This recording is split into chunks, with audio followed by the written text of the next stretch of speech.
Hello, everybody. Welcome to episode 175 of the Dynasty Junkies podcast. Proud member of the Dynasty Addicts Podcast Network, the DAP network, if you will. And I'm trying. We'll get there. Thank you so much, Scott, for dapping with me today. If you're watching us live on the Twitter or the X or Elon's new ghost machine, whatever we're calling it, that's great. If you're watching us later on X or YouTube, that's great too. Love you guys tuning in. We are definitely glad to be here. I had a couple of weeks off, had some scheduling issues last week. So if you've missed us, we missed you too. And your app wasn't going nuts. We just didn't have a show because that's how we do it sometimes. But this is Andrew Hall at Andrew Hall FF. And the already mentioned Scott is with me tonight. How you doing tonight, Scott Sidlow? Yeah, man, let's do it. We got this is like my favorite episode of the year. It's an annual thing, and we get to bring our guy back in and get him some airtime, you know. He's suffocated over there at the Nerd. So let's get this man's voice out there. I like the way you think. Yeah. So without any further ado, I'm sure you already saw if you're reading your podcast liner notes or looking on YouTube, we've got the one and only David Zock. Am I saying that correctly? I always have to ask. David Zock, correct? Oh, you got it right. So yeah, Finally. appreciate you guys Only having me on. took 3 years. Yep, year 3 of coming on. I always enjoy doing this with you guys. So like Scott said, we're glad to get you out of that nerd cave and talking about Dynasty a little bit, get you out of your spreadsheets for a second. But we always like to pick your brain when it comes to rookie season. And that's exactly what we're here to do on the eve of the NFL draft. We are, as of recording, less than a week away at this point because the draft will have kicked off. I know, Scott, in Chicago, you're very excited for the Bears with their 2 first picks. I don't want to put you on the spot or anything, but I think we're all pretty sure that they're going with Caleb at number 1. But do you have a prediction, or what does your gut tell you in the local news for what they're doing at 9? Do you think they're going to make that pick? Are they going to trade? What are your thoughts? Let me just say, we were all pretty sure who they were going to take several years ago. Yeah. And they traded up 1 spot and took Mitch Trubisky, who they never interviewed, never met with, never brought in. Brilliant strategy, in my opinion, because I mean, why would you want to get to know a guy? What would be the point of that? Yeah, number 9, I'm just probably personally, I guess, hoping for like Rome Odunze, just like I guess that's what I'd like. I guess he had a pretty good meeting with the team. Other than that, I mean, it's varied opinions. You know, get some O-line help to protect him. Get some more receiver help to give him weapons, you know, or continue building the defense that's actually coming around. So I don't think they can really screw it up, to be honest with you. It is the Bears, so they will find a way. I was going to say, you're kidding me, right? You're just jinxing them over and over. But as far as picking the player, you got 2 top 10 picks. I mean, you're gonna get 2 good players. Now, can you develop them and build the culture and all that? That's on you. But you're gonna get 2 good players either way. So whether they go O-line or receiver, that would be my preference. But they're obviously talking pass rusher as well. So we'll see. I think with the addition of Keenan Allen, I wouldn't be shocked if they don't go receiver at 9, just because I feel like they don't have as much of a need. They have a lot of other needs, like you mentioned. So I don't know. I wouldn't mind Rome at all. Don't get me wrong. That would be a stellar receiver room, right? You got a Dunze, Allen, and Moore all kind of going nuts, and Colt Kmet. I mean, like, that would be a great offense to drop Caleb Williams into. So I'm not against that. But I feel like the team is maybe going a little bit different direction this year and wanting to put some vets around Caleb. David, do you have any draft, I guess, specific teams that you follow, or any draft predictions you want to get into before we get into the meat of the show here? Well, I mostly follow the fantasy relevant ones, but yeah, Rome to Chicago would be pretty exciting for Caleb's development. I mean, they are just surrounding him with a very good team, so he's a very exciting landing spot. Whatever quarterback goes to the Vikings, I'm very curious to see if they do the trade up. I guess my hot take is they don't trade up into the top 5 like a lot of people think they are. So I got some bets rolling with some friends on that one that they don't trade up much. Okay. But other than that, I think Worthy's going to be a top 25 pick. I definitely feel that with the speed he showcased, and those late speedsters always rise fast in the draft, I think. So I think pun intended, right? Yeah. Yeah. But also the drum beat, right? We always hear this every time the draft comes along, like, you know, listen to the drum beat. I feel like Worthy has been one of those guys that's been getting a lot of publicity and clout. And I feel like the drum beat just keeps rising his value. There's a couple players that have kind of lowered their value for some unknown reason. And I'm not going to get into those, but I just feel like this is that time of year where you start to try to read the tea leaves and make some predictions. And then, like you said, Scott, it's chaos. Like we get to the draft and something changes and the whole everything goes out the window. So I'm very much looking forward to it. A week from now, we'll have a lot more content and a lot more information to go off of with landing spots and draft capital and all that kind of stuff. So for now, we're going to keep it to the rookies, but we're going to kind of keep it a little bit more on the analytical side with David. But before we do that, I do want to get through a couple of things. First things first. If you're watching us live on any of the platforms, you might notice I'm wearing a new shirt tonight. It says, if I had one wish, it'd be for all my leagues to be on one app. This is a brand new shirt by our friend of the show and fellow DAP Network, sponsored person is Casey Kasem. And she started her new company, the Sunday Dreamers Club. So you can go to @Sunday_Dreamers. Buy a shirt. There's a bunch of really good ones on there. I bought another one that was interesting. I'm looking forward to wearing all those at the expo, but you can use code DAP15 to get 15% off your order. So I know we got Scott Fishbowl season. Everybody's going to be buying a bunch of shirts for that, but you can also buy one of these and be a little different and, wear them to your home league, and they're good year over year, which is always the best part. But yeah, we love Casey and got a sponsor, got to rep the brand and all that. So thank you so much if you do check that out. Next up, we'll get into some of the news bits. There were some in the last month or so since we've been on. There were some pretty big news bites, but overall, I feel like it's been talked to death. So we're not really going to sit here and just kind of hammer it over your head. But Diggs to Houston is definitely something we got to cover. Scott, I want to kick it to you first. I put out a tweet that was kind of like, I don't know who this helps. I feel like it kind of hurts everybody. Including the Bills. I mean, like now they don't have Diggs. They're going to probably get a rookie. I mean, it just feels like this is one of those trades that, for fantasy anyway, kind of makes everybody downgrade. What are your thoughts on Diggs to Houston? Yeah, I mean, talk about building a nest for a young quarterback. Like that's how many quarterbacks did we see get, former teammates or at least stud receivers go and help them take the next step. I mean, if Stroud takes the next step, where does that put him? Quarterback -4. I mean, how much higher can he get? I mean, it's so it's pretty awesome to see things coming together there, especially when you think about just a couple of years ago, how, I mean, that whole organization, people were just like, oh my God, they're the worst in sports. They have no idea what they're doing, and how quickly things can change with a couple of moves. Right. Yeah. I saw it as a great buying opportunity for Nico Collins, or even Tank Dell, if you like him too. And so I think their stock's down a little bit. Their ADP dropped in startups. And so I would be buying those guys. I've listened to several people talk about Diggs and the second half of last year, and how much of it was a situation, how much of it was him losing a step. And guys tend to get reinvigorated when they go to a new spot. So it'd be, Diggs has been a fun player to watch for a long time. So I don't think we're necessarily rooting for him to fail, but he's certainly closer to the end than elite. So in my opinion, so I just think it's going to be good for the other guys, and I would be buying the other guys. Being Nico and Tank, and even Dalton Schultz, because he's completely forgotten now. He's cheap, super cheap. Buy him. I'm with you on that. David, are you on the same page, or do you have a different take when it comes to Diggs? Oh, you said it incredibly well, I thought. So yeah, the perception around Schultz, like you said, was already pretty negative, and now it just went in the dumpster. But he still projects out as a back end tight end 1, high end tight end 2 for me. Yep. So. And your point about hurting everyone and not really helping anyone other than Stroud, of course, his stock gets boosted, especially for this year. But it's hard to build out projections now for the wide receivers in Houston.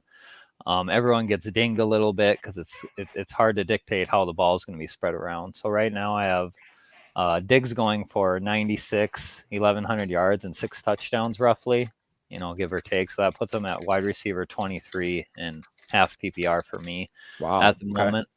So pretty like good still. But still a low too, right? Yeah. Crazy. Yeah. So he fell off really hard. So I think there's a bad taste that a lot of people have from him.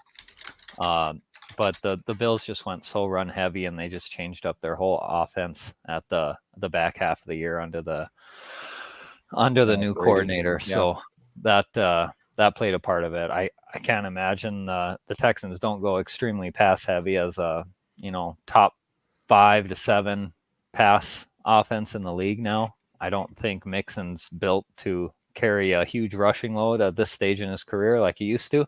So I think they do go very pass heavy, and that Diggs still does pretty well. So no, I kind of am with you on that. I think Diggs was I don't want to say a disappointment, but that's not entirely fair. I just don't think he lived up to what everybody wanted him to be the last year or two. And it just felt like there was a lot of friction and a lot of disconnect. So yeah, maybe he just needs a new, a new landscape or a new coaching regime or something to kind of get himself back in the right place.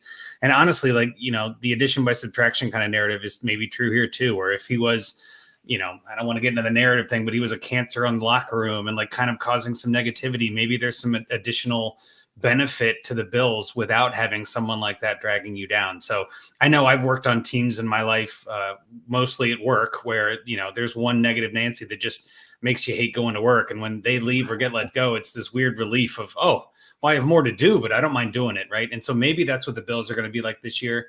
It also signals a lot to me that they're going to be pivoting to a rebuild. I mean, they were kind of getting close to the end of their window, I think. And we'll see. I guess they might still have a year or two left, and Allen's still going to be around for a while. I don't think he's going anywhere, but it just makes me wonder, how hard they want to turn this ship around and how quick they think they can do it. So overconfident NFL coaches, that never happens. Right.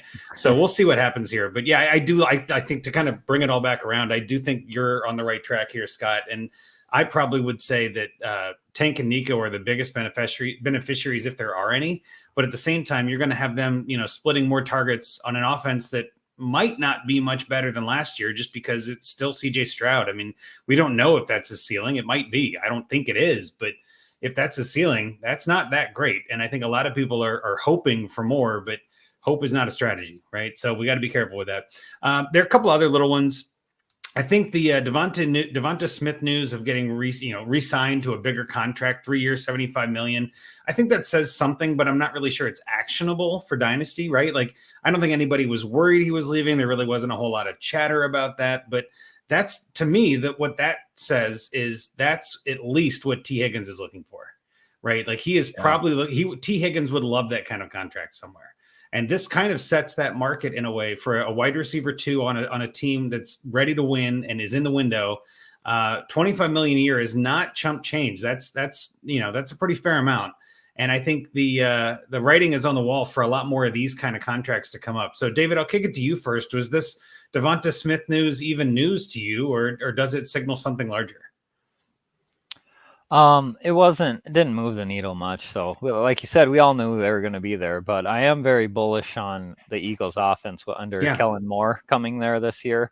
I think, what was it? Thomas Brown last year was overmatched with his game plan, and their offense just fell apart at the latter half of the year, and they just could not move the ball at will or nothing like that. But Kellen Moore has a pretty good history of moving the chains and having a pretty aggressive offense from a passing perspective. And, they added Barkley too. So I'm very excited to see how it shapes out. It's hard to narrow down who's going to be the biggest beneficiary, but I do think their pass rate goes up, which of course should help Devonta Smith. And in my eyes, he's, being buried behind AJ Brown reduces perception of how good he actually is.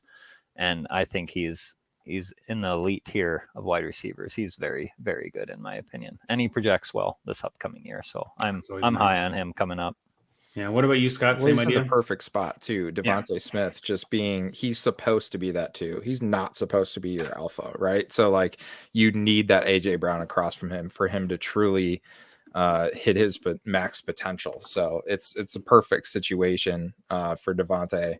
So I really like what they've put together there. I mean, typical, Howie Roseman, and it just being ahead of the curve, with the financials and putting the right pieces in place. And so, yeah, it'll be, who knows how different it'll really be, but I think Kellen will have hopefully a good impact on the offense. I mean, I've had that hope in the past, and it hasn't come to fruition, but I mean, hopefully they can, you just never know how two different offenses are going to come together, right? What pieces are they going to take? And it might take some time for them to figure out, which direction they ultimately go, but I do expect them to be passing quite a bit, and Probably those, Barkley's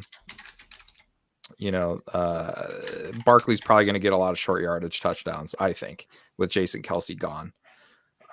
Would be my guess as to how that's going to go from that standpoint. No, I don't mind that. And I think, I mean, again, I feel like this is the most we've talked about a non-news item in a while, but it's something that I know dynasty managers worry about and everybody tries to plan 3 years out. So again, I think I think David said it best. This helps the Eagles, right? It's one less question mark for them. That's good. It helps Jalen Hurts. That's good. It helps AJ Brown. Like, there's really nobody there that I'm moving the needle on, but it still is. It's good to know. It's good to be reassured. The last news is kind of a double dip in a way. There were 2 free agency signings this week. J.K. Dobbins to the Los Angeles Chargers, which makes some sense because of Greg Roman and Gus Bus, right? There's some familiarity there that isn't shocking. And the questions that come from that could be related to the rookie class and the draft. Does Blake Corum actually end up with his former coach, John Harbaugh? We don't know now. And then the other one is Royce Freeman. And I even put on the show sheet, do we care? Like, does Royce Freeman move the needle at all? So I'll push it to you first, Scott. I have my opinions, and I'm guessing you do too, but I want to hear yours first. Yeah, we do care. It confirms that they're going to take a rookie. Exactly. That's what it is. If they're going to Royce Freeman level, we care. If they re-sign Zeke, I'd be annoyed because we know what they're going to do, and they're going to use him, and that's annoying. But Royce Freeman, we know he's not good. So that's perfect. They're going to get a rookie, and if they are leaning Jonathan Brooks, like everyone on the planet has them mocked, well, remember, he's coming off a torn ACL. So you're going to need some innings eaters in there. Royce Freeman is perfect for that. Let him get smashed up the middle for 12 carries a game for 6 to 8 weeks, and then bring the rookie in. So, yeah, I mean, we care from that perspective, not actually about Royce we're not picking up Royce Freeman, right? Like, I think that's the other piece that we care because of what it signals. Yeah. What about you? What about you, David? Are you any thoughts on Royce before we get into Dobbins?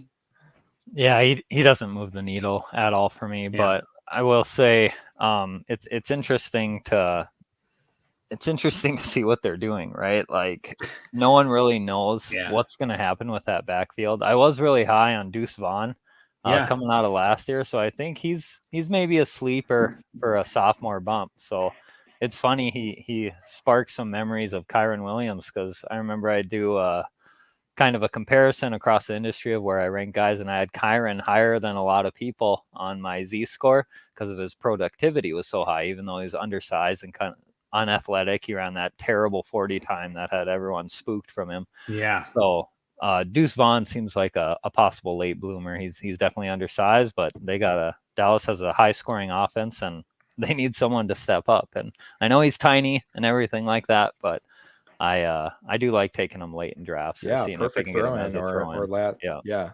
Late dart throw. Absolutely. Well, the Cowboys right now are the island of misfit running backs, right? You got Rico Dowdle, Deuce Vaughn, Royce Freeman, Malik Davis, and Snoop Connor. Like, what a running back room of guys that I've cut and added 13 times this season. Like, these are all players that I like churning through because you never know, and injuries and all that. But at this time of year, I'm fine passing on a lot of these guys. I'm fine to wait and see what happens and kind of wait until other guys that I have more faith in get injured and the running back pool gets weirder. But to Scott's point, the only thing I care about is, this clearly shows that they're almost definitely drafting one, if not two running backs. I think that with the way the running back class is lined up, you can get a guy in the 3rd and the 5th round that both end up getting more carries than all 5 of these guys combined, right? So I feel like this is just more signal to noise that for me that they're going rookie. But I do want to cover Dobbins for a second. I know there's a lot of people that have different opinions on him. I've added him in a couple of leagues for next to nothing. Same with Nick Chubb, right? Just guys that got hurt and people are freaking out. Career's over and all this. I'm like, well, I'll take him for a 3rd. Like, what the hell? Why not? I think this one means a little bit more to me because, like I said before, I don't know if they go with a running back now. I feel like Dobbins and Edwards were fine a duo and two-team punch kind of thing in Baltimore. I wouldn't be shocked to see them do that again with Roman in LA. And they've got a quarterback that doesn't run as much as Lamar did and Herbert. So I feel like this is one of those running back situations that could be better for Dobbins and better for Gus. I don't know how much Dobbins really has left after. It was an ACL or was it a Achilles? It was Achilles for Dobbins, wasn't it? Anybody? I can't quite remember, but I feel like it was he's Achilles. done one of each throughout. Exactly. Yeah. And that's why I can't remember which one was most recent. But the point I'm getting at is I do like Dobbins for the right price. I think his price went up, and I'm trying to shop him in some leagues to package into a rookie pick upgrade or something. But I mean, again, David, what are your thoughts on Dobbins? I mean, whether it's Achilles or ACL, whichever one was more recent, he had them both, like you said. But I think the real catch is he's going to a familiar offense. Doesn't that mean something? Doesn't that help his value a little bit at least? Yep. So yeah, I posted on him as like it's an absolutely great landing spot. Familiarity with the coaching staff.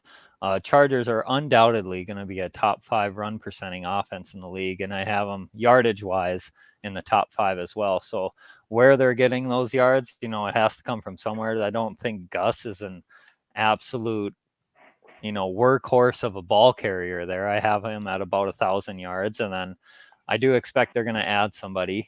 And Dobbins, it just feels like it's impossible for him to make it through a full year at this point, healthy. So however many games we get out of him, what Dobbins we get, I don't pretend to be an injury expert to know what's going to happen there, but we do know that Los Angeles is going to run the ball a ton. Like Quentin Johnson, I still like, but the Greg Roman, Harbaugh, they're going to run the rock really hard. Dobbins' profile was so good coming out from a prospect and analytic profile. His production was just outrageous when he was a rookie, and it showed, but it's just whether or not we can get him back. So no, that's a good point. Scott, your thoughts on Dobbins?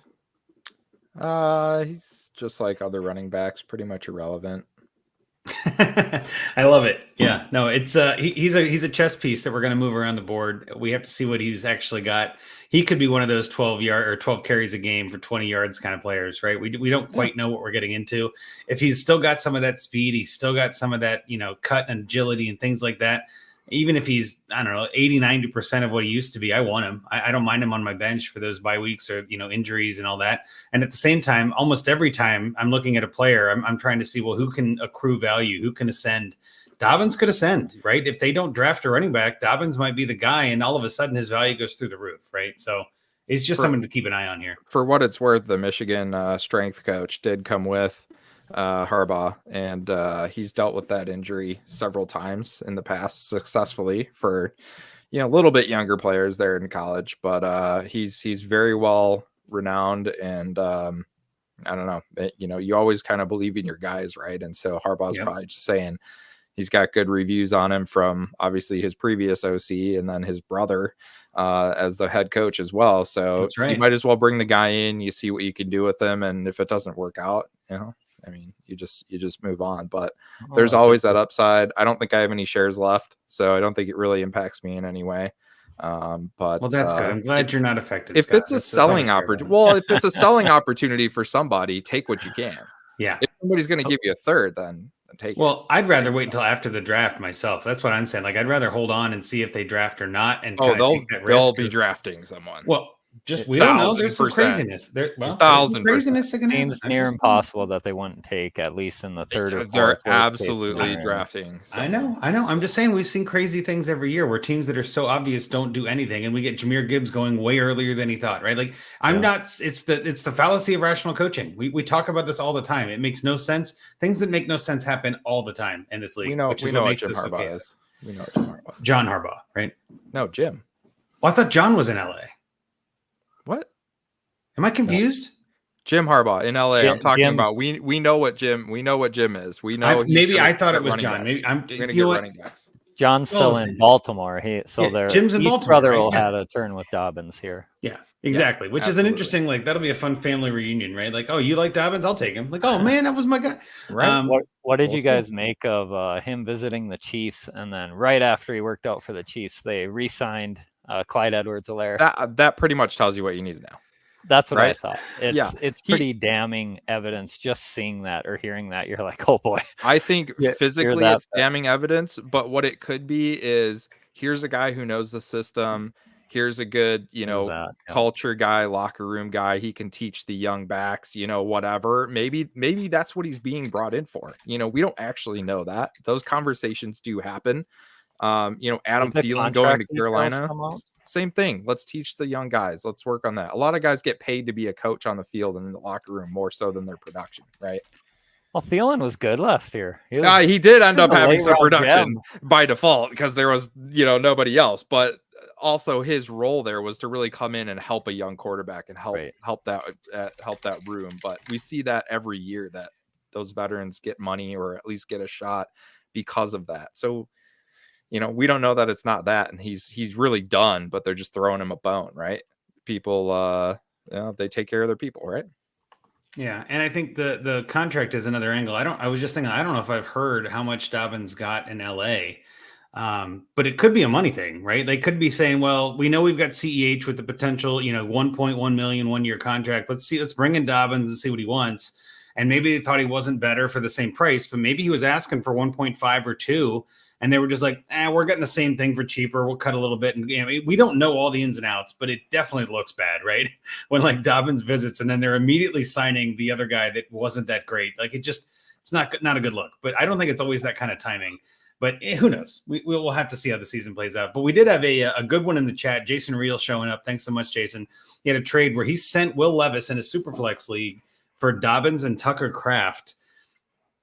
I'm not sure what I feel about that. I feel like Levis is one of those sleeper guys for me. I think he's got some potential to make some waves as a QB2 this year in Superflex. Tucker Kraft, I don't hate, but there's some question marks in that Green Bay, tight end room. And which one do you want? Whether it's him or Musgrave, I think is the other guy, right? And then Dobbins, we're just talking about a lot of question marks there. So I guess, David, I'm just curious, which would you have in that one? If it's Superflex, would you rather have the quarterback or the running back tight end combo?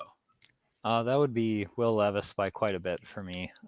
There's a lot of upside that they're trying, or they're at least giving him a chance to be a franchise QB here with bringing in Calvin Ridley. They still have Hopkins and bringing in Pollard and the new coaching, new O-line coach. So they got a lot going for them. Their O-line, from a personnel standpoint, though, is still one of the worst in the league, which is terrifying as a second-year quarterback. But at least he has the weapons around him now, and he had some games where he really popped and looked really good. So, but yeah, he's going to look smart if he loses his job this year, I guess. So, well, yeah, that's true. And if Dobbins is a running back 1 or something and comes back to relevance, right? The other piece that I always talk about on the Titans is they've got Brian Callahan as their new coach. He brought his dad, Bill Callahan, in to do the offensive line. I think that could make a big difference. Huge. Obviously, father-son combination. So, I do think that their line will get better this year, just with better coaching, even if they don't change any players. But Scott, your thoughts on that Levis for Dobbins and Kraft trade? Yeah, what up, Jason Reel? We're in like 48 leagues together, so I see Jason a fair bit around. Yeah, I think that's kind of crazy, honestly. I'm not sure I get it. I know people hate Levis, so some people just want out. I mean, I don't blame them for that.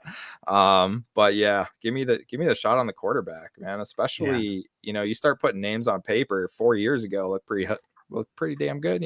Hopkins and Ridley, like damn. That's like 2018. Like that's huge, man. What if we get a throwback year from both of them? Who knows? They could blow up. Well, I think this is one of those trades that might make a lot more sense in 3 months, right? Or 6 months. Like this is one of those, like you're kind of playing the odds and playing the numbers. And again, I don't hate it. If that's the way you want to play your riskiness, go for it. Like I'm never one to say, you made a bad trade. It's just something that said I wouldn't do it. That's all I'm saying. I think that's what you guys are saying. Well, and that's kind of what it comes down to, I think, also, is that might be the going price for Levis right now, which means I'm acquiring Levis a lot of places. Is what I'm about to send some offers. So yeah, that's a damn good deal. All right, so I think that covers us for news. I don't want to spend more time. We've already wasted a bunch of time talking about players that won't make lineups and rosters, but that's okay. That's what we're here to do: give you some depth and give you some ideas. Next up, I want to make sure we get into the meat of the show on this eve of NFL Draft Show, with the draft just a week away. David, we brought you on specifically, like we did last year and the year before, to talk rookies and to talk to us about, your model and how that works. So in case people aren't familiar with you and where you do your work, why don't you spend a minute or so just kind of going through your process, and then we can talk about some outliers maybe that you've seen in your model. Sure. So yeah, I don't know how many years it's going on now. It's got to be at least 6, but I developed a metric called the Fantasy Z-score that's trying to take every metric out there for every prospect that I could possibly find that you can put a number to, and put it all in a database, find the ones that have the most signal to fantasy points, and then pretty much group them together and give an output of an expected points per game we can expect from each running back and wide receiver prospect. So I've dabbled in quarterback and tight end, but I can't find enough signal there to make a good model that's worth outputting. So I think we talked about this last year too when I was going through some of this, but it's just really hard, especially for quarterbacks. For me, I can't find something that sticks hard enough to the NFL can't either. So I wouldn't take it too hard. Play calling, there's coaching, there's training, there's all these different variables that you have no idea what's real and what's not. Then the Bears so, draft you 1 overall. I mean, just throw everything out the window at that point. Oh, the Bears. Yeah. So that's really hard. So props to the people that can do quarterback evaluations, but running backs I've been very, very good on each year of the 6 years. I've had a lot of good sleepers hit, whether it's, Ramondre Stevenson or Antonio Gibson in those first couple years. And then Kyron Williams, I ended up higher on than a lot of people. So hoping that that continues. Jonathan Brooks right now is my running back 1, regardless of where he lands at this point. Okay. So unless it's like, landing behind Barkley or something, or Atlanta like that, or something, right? Yeah, where you're just for sure buried way down the line, then maybe. But he's head and shoulders above the class right now. And then I got a grouping of about 4 that are in a tier together that'll really depend on landing spot coming up here. So, and landing spot's one of my metrics, and that means a lot for running backs, and it doesn't mean as much for wide receivers at all. So opportunity is king for running backs, right? Like, top dog gets injured, the next guy comes in, gets a lot of opportunity, or if the talent around him isn't as high, then he's easier to step into that lead role. So it looks at things like receiving yards per game, the strength of your team, the strength of your schedule. Broken tackle rate is big for running backs. Athletic testing is big for running backs. And then you go to wide receivers and look stuff at efficiency, yards per routes run, career yards per team pass attempt. Size has and athletic testing has really been tapering off for wide receivers, I've noticed. So this year I'm kind of taking that out of the model. So for 3 years straight, size has declined in signal. So I think the NFL is just going towards smaller wide receivers. And then I saw some articles on it this year that kind of explained it, that the last 4 years have been sub 200 average for wide receivers, whereas the 10 years before that were plus 200. So I'm like, well, that tracks with what I was seeing. So that makes sense. So I don't want that creating noise in my model anymore. So maybe it'll come back, but the visual of seeing a big guy, though, dominating in the red zone is still hard to wipe from my mind. So that'll always be there. I think that's still a real thing. Size. Keon Coleman and Johnny Wilson are shaking their fists right now. But, right. Yeah. Well, is it possible that like a lot of those bigger guys just go on defense because there's no money in running back, right? Like I feel like this is one of those things like kids growing up. I know when I was growing up, you wanted to be the running back. You wanted to be, Roger Craig, or you wanted to be, Jerry Rice and all these guys you're playing in the backyard. Marcus and Allen. I start to wonder, like, it's been so bad for running backs and the short lifespan and all this. I wonder if just those bigger guys are just going, nah, I'll go to tight end, or I'll go to, receiver or some other position. And we're just not seeing the beef like we used to see. But that's what I love about your model, is that it's adaptable. Like it's not stuck in a rut. It's like, no, what makes sense? And let's make sure that we're outputting what we care about and what matters. I think there's a lot of different metrics, and we can go through all of them someday, but I don't think we need to. But I know one of the ones that a lot of people reference, and myself included, is the RAS, right? Just a relative athletic score. That means something, and that is some signal, and kind of all about those metrics. But it is by far not the only thing, right? We've seen players that have like a 9 out of 10 on that do nothing because they're in a bad spot, or they're not getting the opportunity, or they just aren't coachable at the pro level. Like, so again, that's just one of many things to keep an eye out for.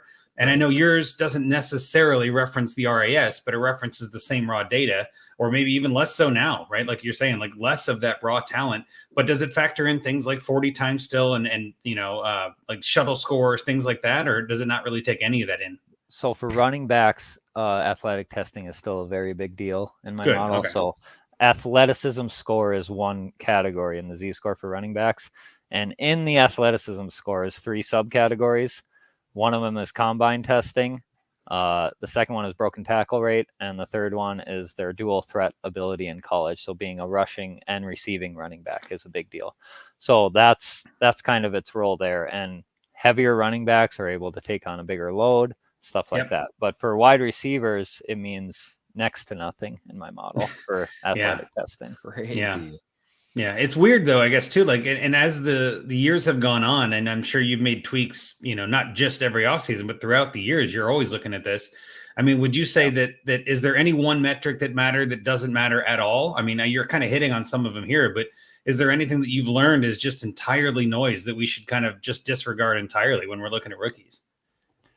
Well, there are some for each position. I would have to go through, but yeah, I've been keeping track of a lot of stuff. And like I said, athletic testing for wide receiver is kind of worthless out there. Dominator rating, I use a little bit, but has gone down, and it used to be, the next big thing about. Right. I remember hearing a lot about that 8 years ago or something like that. Yep. So that one's gone down. I do have drop rate in there, and that shows a little bit of signal, but not much. It's something I have in there, right? And well, drop rate's a little subjective too, right? Like, was he supposed to catch that ball? I mean, like, there's some of that I feel like you just can't get rid of that. You're always going to have a little bit of blurriness on the edges on some of those. I would think so too. But yeah, I use Sports Info Solution for a lot of my efficiency metrics like that. So, for example, two drop rates that they had was Jermaine Burton had 0 drops last year, a 0% drop rate, and then Johnny Wilson had a and then Johnny Wilson had a 16% drop rate, which is one of the highest ever in my databases. So I don't know if he has feet for hands or what's going on over there, but again, that could be something as simple as right? Yeah, but that could be something as simple as one conference gets different coverage, or like one guy just has just a different angle on something. Like that's what I feel like is so. I mean, I want to say it's so wishy-washy about this, but that's kind of like, duh. You know what I mean? Like, everybody is trying to find out the signal from the noise and trying to find out what really matters. But when you get right down to it, there are only even a few things that you can actually count as sure things, like even weight and height, right? Like, I know I was talking about this with somebody a week or two ago, and they were like, oh, well, Caleb Williams came in at so-and-so weight, or somebody was in at 199, and no running back has ever under 200 has ever done. I'm like, yeah, but let's say he ate a light lunch. You know what I mean? Like, I can gain a pound in 20 minutes. You know what I'm saying? Like, that's nothing. Like, but you have these arbitrary thresholds, and everybody has their metrics and their things. And it's just like, do you not understand that even height can be sometimes a little bit like, is the guy standing all the way up, or is he kind of slouched a little? Like, there's just so many different things that are variable that you really can't always measure. It's just, humans aren't like that.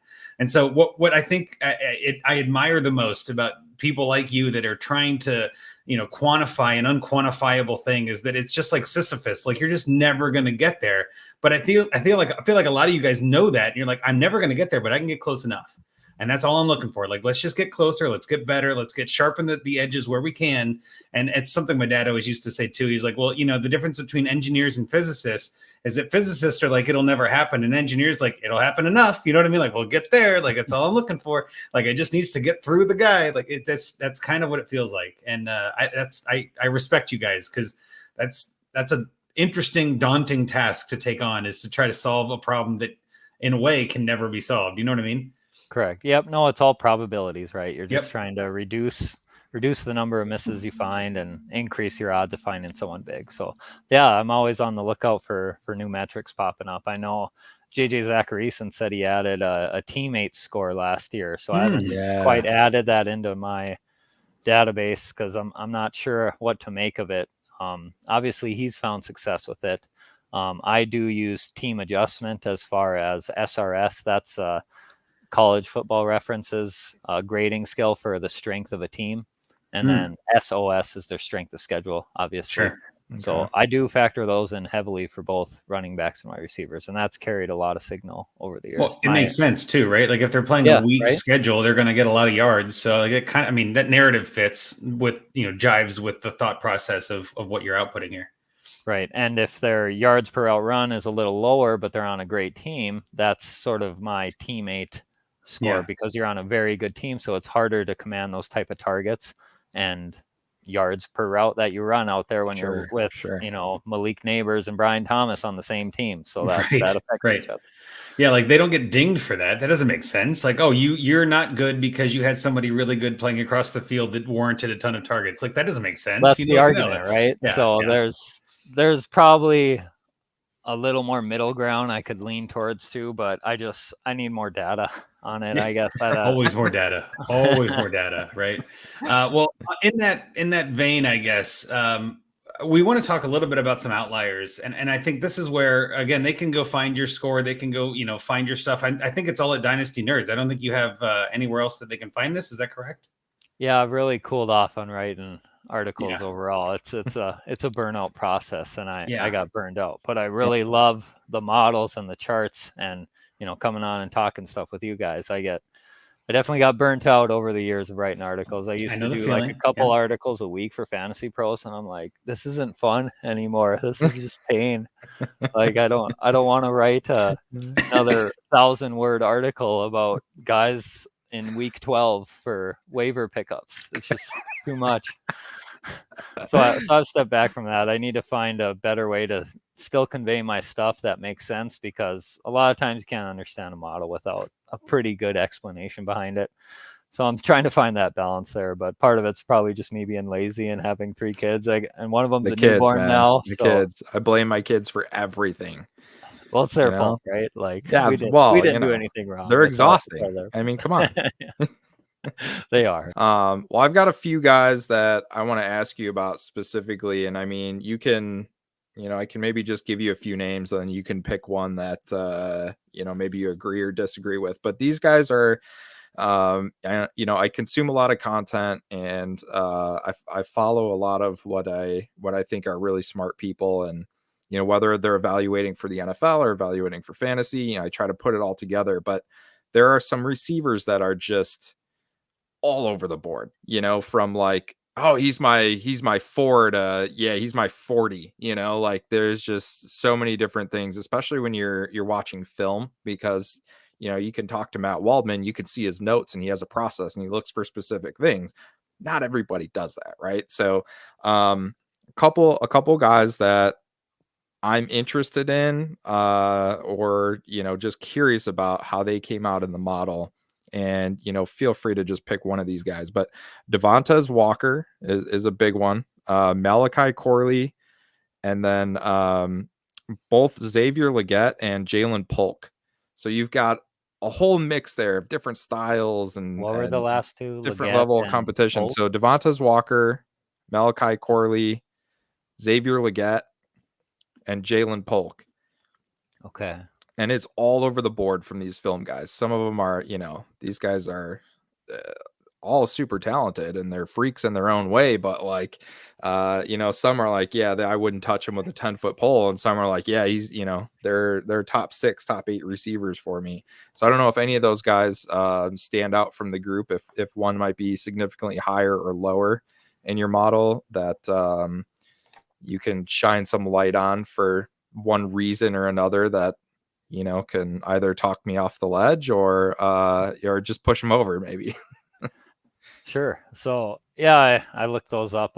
They have pretty polarizing dips in their profiles. And like you said, it is wild. Like you go through any respected film guy's grades this year, and they truly are. After the first, 4 or 5 guys, they're just all over the place.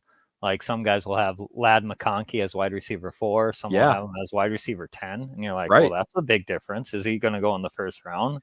Everyone's like, no, he's really good. Yeah, but he can't do this. I'm like, oh, well, this is hard. So yeah, so far I got Scouts Inc. grades. I don't know if you guys follow them. They have film grades, and then Lance Zierlein's NFL.com grades I got in there, and then I'll be adding the nerd score in there next week from Dynasty Nerds. And then this year I did my own crack at film grades as well. Look at you. Yeah, it was fun. I don't know what I'm doing entirely, but love it. You got to start somewhere, man. You got to start somewhere. Hey, so I posted them out there in February, but Matt Waldman actually commented on my grades because some people were slamming Keon Coleman. I had him way too high, apparently, from the industry back then.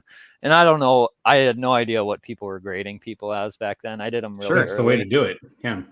Yep. I didn't want any of the stats influencing me. And I don't watch college football at all, other than the film that I started doing then. So I was pretty fresh coming in, but I was able to take tips from a lot of guys I follow, especially Garrett and Jared.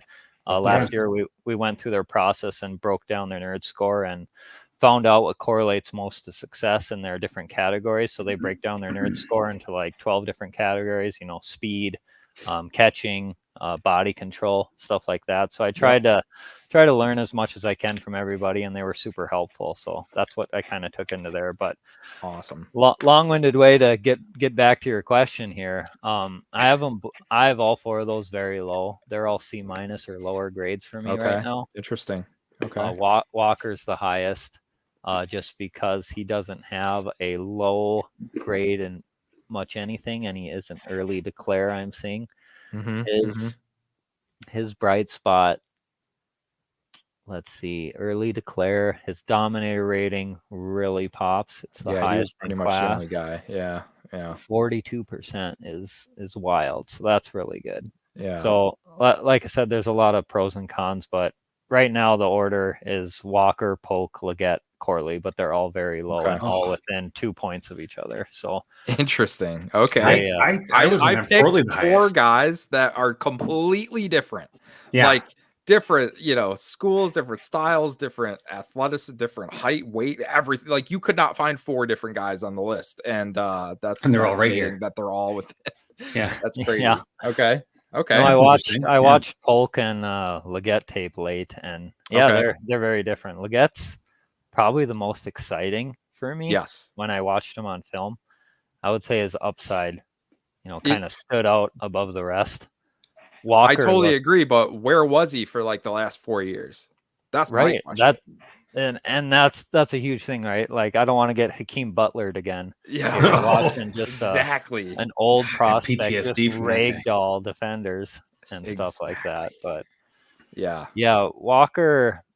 Yeah, I have really low film grades on him. I just don't see it, and his profile's okay, a lot of average stuff, but nothing. Right, nothing good, but nothing bad, but nothing good. Right. Looks like mediocre is not what you're looking for at this stage. Like you can't be mediocre. Not with this class, especially because they're just just in the NFL. I mean, you're talking about you have to be one of the top 100 people in the world at this position. Like you can't just be mediocre. You got to hang your hat on something. Yeah, that's right. Right. No, to your point on Leggett, though, now that I look closer, he has an F grade for career production, which makes sense. Yeah, but his industry film grade right now is a B, which is the highest of that group that you just listed for out. sure. Yeah, so I see that. I guess that makes sense with what we just talked about. So yeah, I'd say for upside, I'd probably chase him. Then I'd probably just follow on under. I have a friend who's really high on Jalen Polk, and I see him getting mocked pick 32 from Pete Schrager's mock draft there. Yeah, Field Yates loves him. Yeah, loves him, and he's here, and he's a guy that's going to hear stuff too and talk to teams. So it's not like he's not just throwing shit out there. Like he's not a hot take artist. Do you guys think he's a first round talent or an early second even? No, I don't. I don't at all. I think it's wild when they put him at 32. Yeah. Well, and I mean, Schrager knows, he knows stuff. He's not just throwing stuff out there either. So, I mean, it's strange. And I mean, it's the lying season, of course. But it's just, I don't know. To me, in that offense, I mean, Adunze was just so dominant. And then, the other Jalen I thought was better, McMillan, than Jalen Polk. I thought Polk was going to go back, but maybe the coaching staff and all the turnover and stuff, he just said, hey, I'm going to head out too before we come to the Big Ten and have to play real defenses, But I like that. Yeah. Any running backs that are? I know you mentioned Jonathan Brooks in your Z score that stood out as your number one, but was there anybody else that you find yourself whether higher or lower on than the general consensus that maybe our guys in the second and third round of dynasty rookie drafts are looking for or trying to avoid? Oh yeah, Marshawn Lloyd's going to be my sleeper running back of the year for sure. He looks really good. I like his size, receiving work, broken tackle rate of 37%, which is just stupid high. Like the average running back's at 24% for reference, and he was at 37%. 50% higher. That's crazy. Okay. And USC wasn't crazy good as a team, but their strength of schedule was pretty high. So he did that all against pretty stiff competition. So I'm really attracted to him. I'm glad he didn't run too fast of a 40.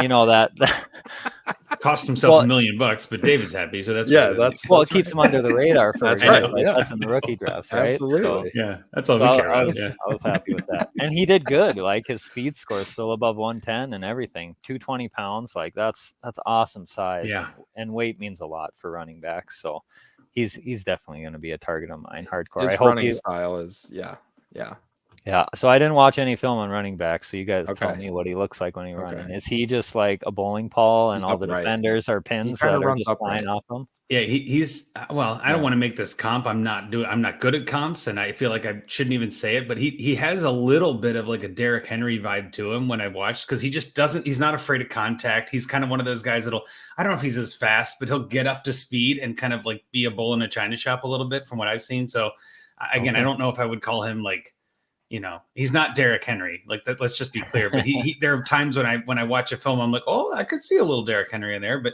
again, I'm not a film guy at all, and I don't even claim to be. So that's somebody that I like too, though. I've seen a couple people that have him going in the 3rd or 4th round that could, in a good landing spot, could mean the difference. Is there anybody that you think we should avoid? Anybody that you feel like is getting hyped that shouldn't be, maybe that we should put off of our draft boards for Dynasty?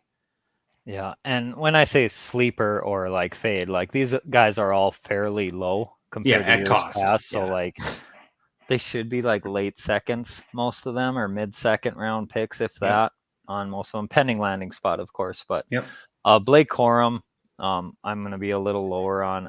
People are finally catching up a little bit and putting him back down, but a lot of people had running back 1 for a long time. Yeah, and I just didn't see it. It's not in his profile either. It's not in his industry film grades. So I thought he was getting hyped way too much. I thought he was a product of his system when I looked closer, like on how much they run the ball, and that counted towards his production stats, which still aren't that good, really, compared to years class or in the grand scheme of past running back prospects, I should say. I'd be curious if you took his senior year out, because he got hurt bad at the end of his junior season, and he was not right last year. So that's, I think, something that people are discounting, because since he got hurt at the end of the season, a lot of people didn't realize that he missed the playoff game and the Ohio State game at the end of his junior year. That's when Donovan Edwards exploded. And so, if you're an average fan, or if you're not even a college fan, you probably don't know that, because you didn't even realize he has full stats, like he played a full season, but he got hurt in like the last game. So, and then last year he came back, basically because that was the whole thing. They were all coming back to win a championship. He was coming back mainly to rehab because his knee injury. So and rehab his draft stock, right? And like, he was not the same guy. And so now, does that mean he'll never be the same guy? Yeah, that's a possibility. Maybe. But it also, we know with running backs and knee injuries, usually that next year, unless you're Adrian Peterson, takes a year plus to get back. Yeah. So I'm kind of curious, if he gets some of that explosiveness back, then I think he can be something, which is kind of why I think he ends up with like the Chargers, right? Because they know that about him. And if they can get him late enough, I figure, I'll just get this guy in the 3rd round or 4th round and not even worry about it. But no, that's tremendous context to add. Yeah, and I had no idea about that. So. Yeah, I mean, I think a lot of people miss that. And I mean, I only know that because I've seen every snap he's ever played. So I don't know that about every player. So that's what's hard to, and you're a Michigan fan, really, so that that context. Exactly. What was interesting though about, I think it was Marshawn Lloyd, Matt Waldman has him as his running back 14. So when I see something like that, it scares the hell out of me, because I love the dude, but apparently his fumbling issues is a big concern. Yeah, I did see that. And so a couple of weeks ago. Yeah, I kind of, I don't know how much that correlates though. Yeah, is that signal or noise? Remember like Tiki Barber back in the day? I know some people are going to be like, who the hell is Tiki Barber? But like that dude was, he literally, Coughlin made him carry a football around every time he stepped on Giants facility. It didn't matter if they were in meetings or whatever they were doing. This dude had to carry the ball around, and he fumbled like 84 times his rookie year. And then after that, I don't think he ever fumbled again, right? Like this dude never fumbled anything in his life. That's so like if you had a baby and you needed somebody to hold it, you'd be like, yeah, Tiki Barber. So, that seems like a silly reason to drop a guy all the way down. So that wasn't the only reason.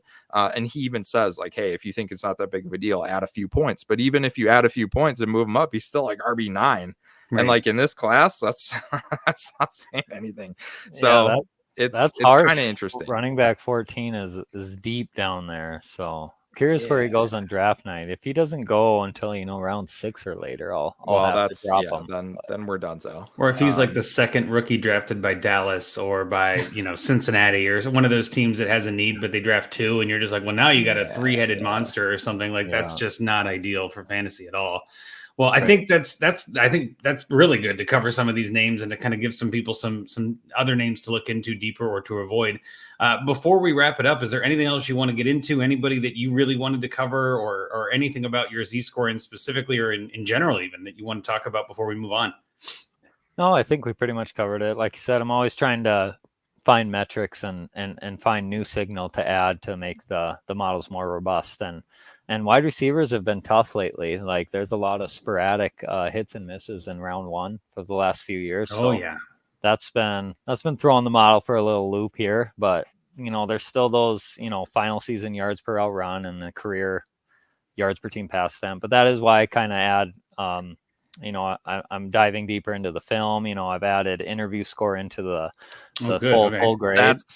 That's it. That's the one thing we couldn't leave without mentioning. That's right. Because you are a brave soul for putting that in and the abuse that you take, which is wild to me. Why people? Well, I framed it really awful. So I do apologize to the players. That first year that I put it out there, it was presented in a poor way. But since then, I think I understood it. So whatever. Who cares? But it's solely for fantasy. It has nothing to do with You did explain it properly. Yep. They can be saints. They can win the Nobel Peace Prize or whatever.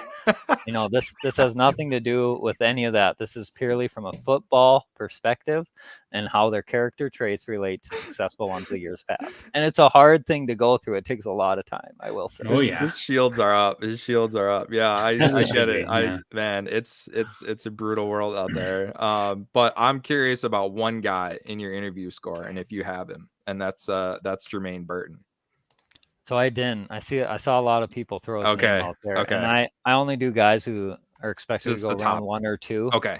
For mock drafts. That makes sense. I didn't think you did, but I wanted to ask.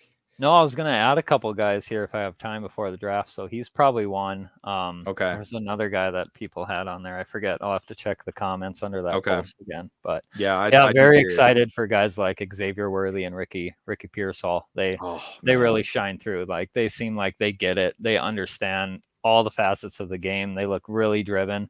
And if you guys look up any kind of interviews with them, I think you'll see it as well. So yeah, I think I think that's where like JJ McCarthy, obviously you don't do quarterbacks, but that's why he's rocketing up boards is his interviews and him meeting with teams. Coaches are just going to love him. And then you could say the same thing about Roma Dunze as well. For sure. He's super charismatic. Like it oozes off the screen. He's such a stud. Like just listening to him, like I dude, Marv is a beast, but give me a Dunze for the Bears, man. Let's go. I'll root for that guy all day. Just a lovable dude, right? And, for sure. And it's surprising how well this has done over the years. More so on the extremes, guys who do really score really highly or really low has done the most signal. There's a lot of guys in the middle that are hit or miss, but that's the game. They're a player trying to do their best. And one change I made this year is it's an amplifier to a profile. So someone with a really low overall profile between film and analytics gets a really high score. That's only going to boost them 1.5 point per game projection. Okay. Whereas someone with a really big profile that scores really lowly, that's going to take them down 3 points per game or something like that. Okay, that makes sense. Sense. Once I did that, it really boosted the signal even more on it. So I like that. Finding Garrett Wilson, that rookie of the year, felt really good for his opening year. So. So remind people where they can find all these signals, where they can find your Z-score and find you on Twitter. I know that's something we covered before, but I want to make sure we give you another chance here since we're done talking about it for now. You said you're just a Dynasty Nerds, but where all can people find that? Is it behind a paywall? Is it on your Twitter? Is it on a Patreon? Where can they get it? So everything I do, I try to do for free. I'm just out there to try and help people or entertain you guys or what, just because I love fantasy football and I love football and I want to share it with you guys. So It'll either just be on my Twitter feed, or the Z score is going to be with Dynasty Nerds coming up in about 2 weeks once the draft comes and I finish writing all my blurbs and stuff like that and putting together all the profile shots with them. And then I have my Freaks in the Spreadsheets PDF guide that I'll do, and that'll be pretty much everything I do is in there. So every chart I make in a year, projections for the full season, rookie, career projections, matchups in motion for the playoff weeks, stuff like that. There's just a lot of detail that goes into that. So I'm going to cut out a lot of words in it. It's not going to be 120 pages this time. Aww. So I'm going to condense that as much as I can it's just gonna be a lot of charts and models. I'll try to summarize. Explain. Yeah. So yeah, it'll all be free. You just gotta keep a lookout. I'll pin the Freaks in the Spreadsheets under my Twitter handle once it releases. So perfect. And that's why I knew that, but I wanted to make sure that everybody heard it from you. Like, it's not like free because you're a listener, or like free if you're a Dynasty Nerd subscriber. Like, no, it's you do this because you love numbers and data and solving an unsolvable problem, like we said before. So much love and appreciation to you. And again, that's thank you. It seems like a thankless task, but trust me, thank you. It is very helpful. And I've had a couple of different times where I reference that, where I'm just like, you know what, let me get outside of my own head for a minute. And it's nice to kind of see the things on numbers and spreadsheets, as opposed to, watching film or getting into a debate about somebody that I don't really know anything about, right? So, well, let me go get some data. Let me go find out. So thank you and appreciate it very much. Oh, thank you guys. Like I said, it's always good to get a lot of perspective in there.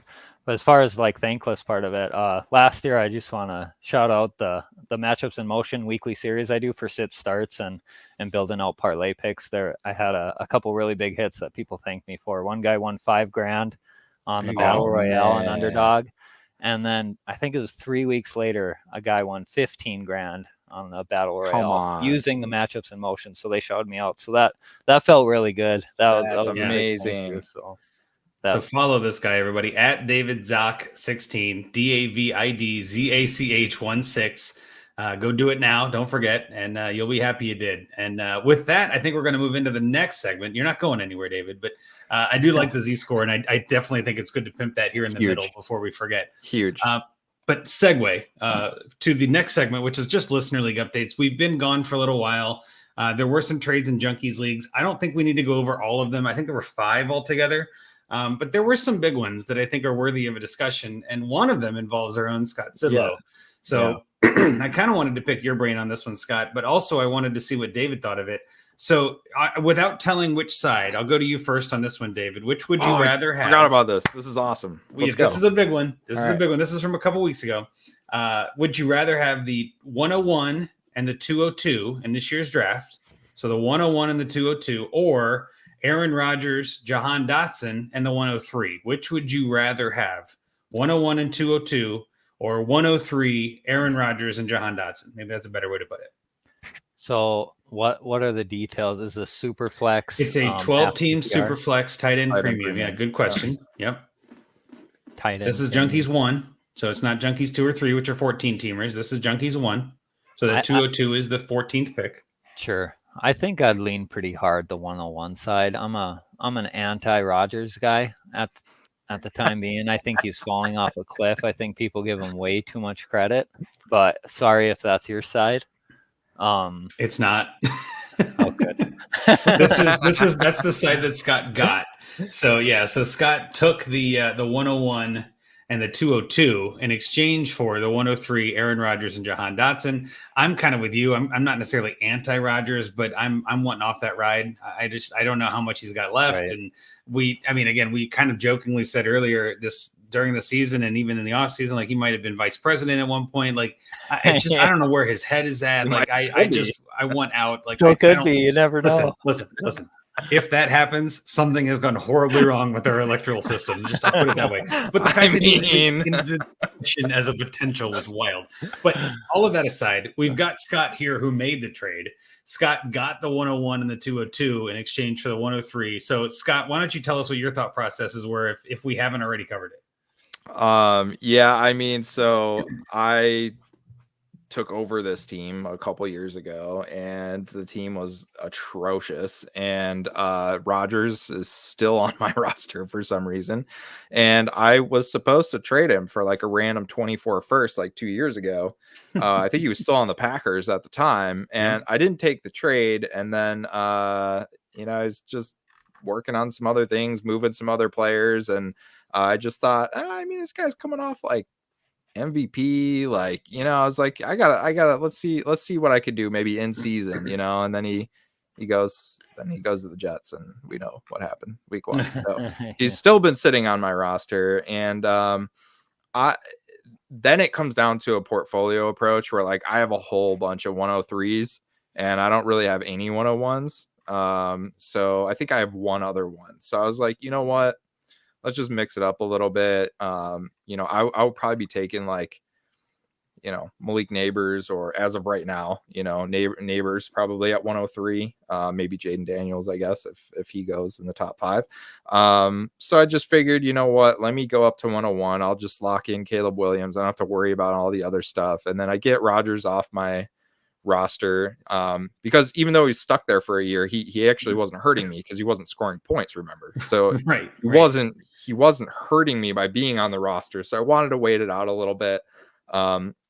And then I just felt like, the 202 to Dotson, I'll just re-roll him essentially. There's probably be 14 receivers on the board at that point that I can, go that direction if I want to. So I made a similar trade last year with Outhouse in one of the trade addicts leagues, and moved up to take Bijan, and it put me in the championship last year, I think. So like, I don't think that's going to happen with this team, because I'm too far away, but I just figured, let's get to 101 and let's see what we could do. I like it. It's when that one came through, I read it wrong, because that's a classic thing I do with MFL trades, right? Where it's like, so wait, confusing every time. And again, I know that it's probably the best possible way to put it. It just, my brain sometimes has a problem with it. But I read that and I was like, oh, really? Scott's given up the 101. Wait a minute. That doesn't make any sense. He didn't have Scott's getting the 101. I'm like, damn, that's a good trade. So I think we've covered it pretty well, but yeah, I'm happy with it. Yeah. So that was with Admiral Dakbar and Dynasty Junkies 1. Nothing but love, Dakbar, or Frank, who runs that team. But I like that one. There was a trade that I made in Dynasty Junkies 2 that was an outhouse challenge, but it was pretty small, so we're not going to bother with it. But there was another one that same day on the 9th of April, which was a little bigger. And I think this one has some more meat on the bone.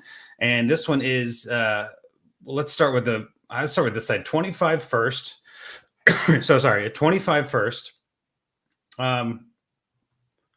George Kittle and Devonta Smith for a 25 second Dalton Kincaid and Tank Dell.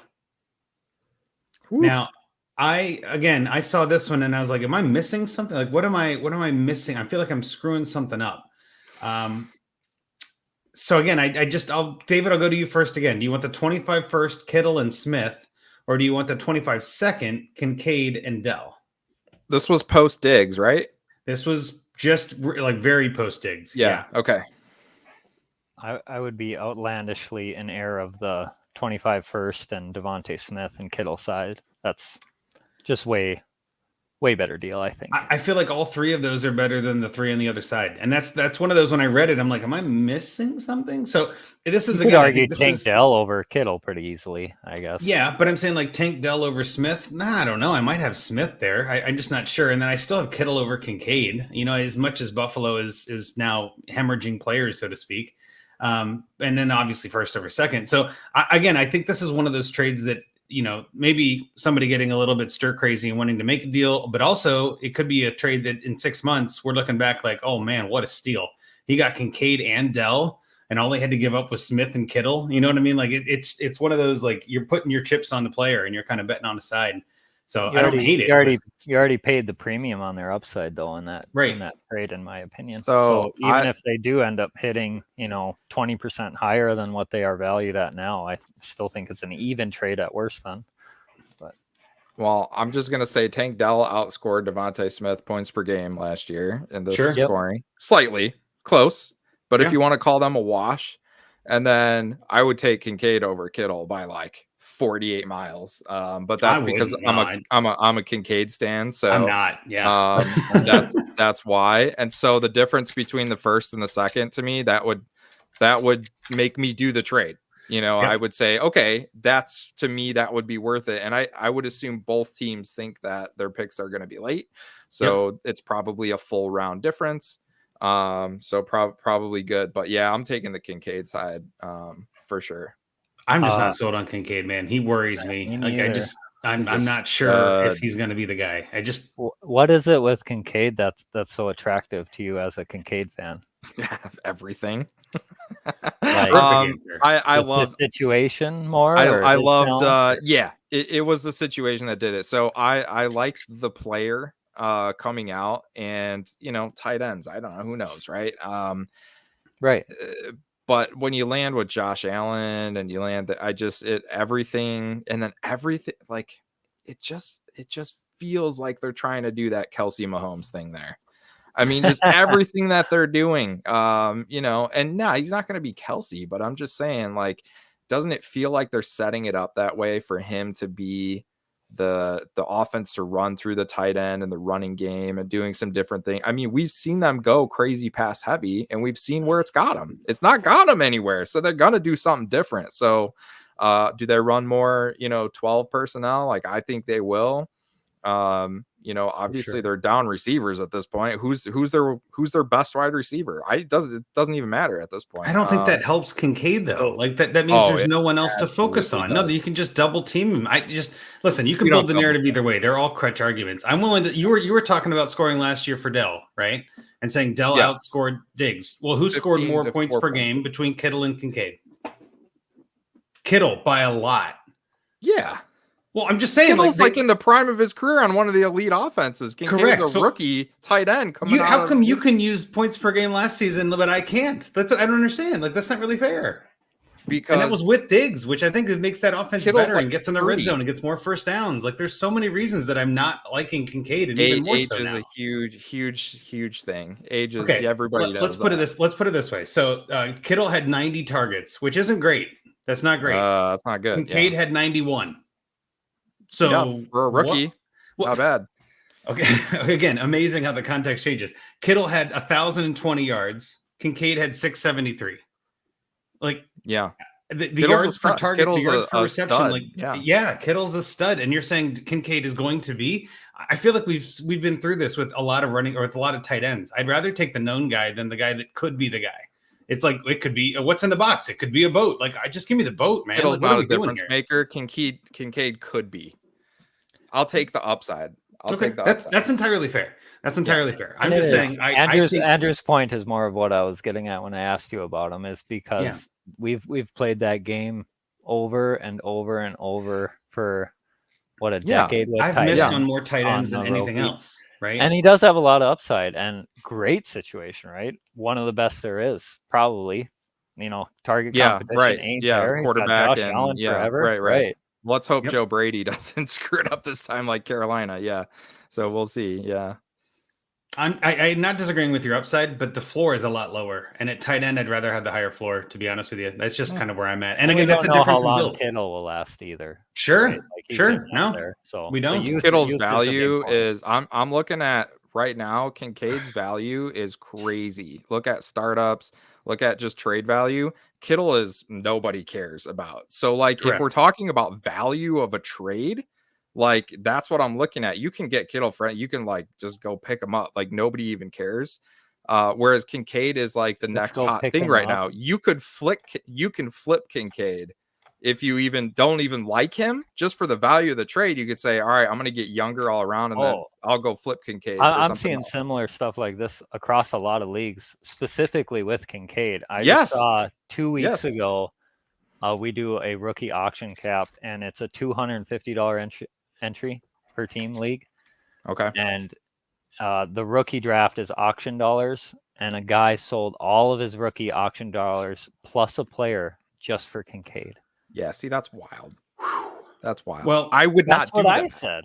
I would not do that. Crazy. But if I could trade them away, let me just do again. Just I guess that makes sense. Let me so just you're put saying it in another value retention is part of the deal. Okay. 100%. It's always part of a trade. I know, but so just to put it into terms of not my values, but some sort of trade calculator, just for the sake of argument, DTC has the Kittle, Smith, and first side at 62.4, the Kincaid, Dell, and second side at 41.9. Like, this is far and away the first Kittle and Smith side. Like, it's got Kittle at 21.4, Dell at 14.8. So that Kittle greater than Dell. That first is crushing that second because the seconds aren't valued. The first is 16, the second is 2. So even if we say they're both to take the picks out, which we guarantee the first is worth more, it's still 41.7 to 39.3. Kittle's 41. I'm saying, like, you're still getting the better side and you're getting the better pick. Like, I'm just saying, like, I'd rather have Kittle. That's why we would do that trade. Exactly. And that's what I love about these trades, because it's like, it's just a valuation. It's fun. Right? Yeah. And again, both sides agreed, but I'm like, all three of us have very different valuations of each player in that deal. So it's very interesting. Yeah. And that's why we bring these up, because I think it's a good way to talk about trades and values and how there is no right answer. I'm not saying I'm right. I'm just trying to defend why I think what I think. And I know you're doing the same. I'm going to go offer some Kincaid shares out. I'm going to go offer some Kittles. Like, this is amazing. If that's all Kittle's worth to some people, Jesus, I'll go gladly take that. But with that, let's get into Dynasty Junkies 3. We did have a couple of trades. Neither of them were really all that large, but there was one that I wanted to mention. And Senra and Real, who are both in the chat in Junkies 3. All right. Real put, I think it was, Jason Real put a thing in the chat that said, hey, I'm giving up Rashi Rice by Wednesday. Send your best offer. And I've talked to a lot of people about this. That's the Scott Connor method, Dynasty and Chill. Yeah. I love that idea, just to say, hey, I'm putting it out there. Best offer wins. And the best offer was Kyle. Again, both these guys in the chat tonight. Thanks for showing up. We got Jason gave up Rashi Rice and a 25 third to Kyle for a Chris Godwin and a 207 in this year's draft. So I saw this one come through and I was like, well, that's a pretty fair price for Rashi Rice. I would probably rather have the Godwin in the second, but I get the logic. Godwin is definitely a descending asset. Rice is, again, this trade was made this past Wednesday. So we don't have a lot of new information. It wasn't like it was old information or anything. I think in my mind, I'd rather have the Godwin in 207. But to your point previously, Scott, Rashi Rice has the most upside by far. Like, he's one of those guys that could be a wide receiver 2, stud kind of player, wide receiver 20 overall, that kind of thing. If things land the right way, they don't draft a lot of other players and all that. So again, he's got the higher ceiling, but I think Godwin in the second has the higher floor. What do you think, David? Is that where you're at, or are you on the Rice side? So what was the full trade? It was a little. Yeah, it was Rice and a 25 third for Godwin and a 207 this year. That's pretty even, I would say. Yeah. I like Godwin a lot, and I don't know what to make of Rice in this whole situation, and if this is a nagging, career-long thing. But it's very, what's the word? Presumptuous. Is that the right word? To assume it's gonna carry with him. That's a little bit of a big word for this podcast, but we'll allow it. We'll allow it. Yeah. Rocky can edit it. But no, I think that's fair, because you get the second as the insurance, for the youth you're losing. And it's a year earlier, right? Which kind of helps a little. So you kind of get the return on that investment sooner. So that's kind of where if it was a 25 second and a 25 third, I'd probably be on the Rice side, because I'm like, you got to wait a year anyway. Like, both of those picks are going to be moved, but the 207, that's going to turn into a player, and most likely, whether you draft it or not, that 207 is going to become a player here in the next couple of weeks, right? So like, that's going to start being points much faster. So that's kind of why, again, I like that side. I think that the output for Godwin and Rice aren't that different, but the output for the 207 versus the 25 third is drastically different, right? Like, this year alone, we're going to get points most likely for the 207. I'm not getting any points for the third. But Scott, which side of this did you have when you saw it come through? So I think I actually posted about this the other day to try to figure out Rashi Rice's values. Not somebody that I had a ton of as a rookie, but I'm in a startup right now, and Rashi went at the 701. And so I just felt like that was, if he wasn't in the situation he was, that would be crazy late, right? So obviously that affected it, but kind of where people were. So I posted, I made a post on X and just see, kind of where people came in on it, and 75% of people would take him, in the 5th or 6th or 7th or 8th round. So I think that falls in.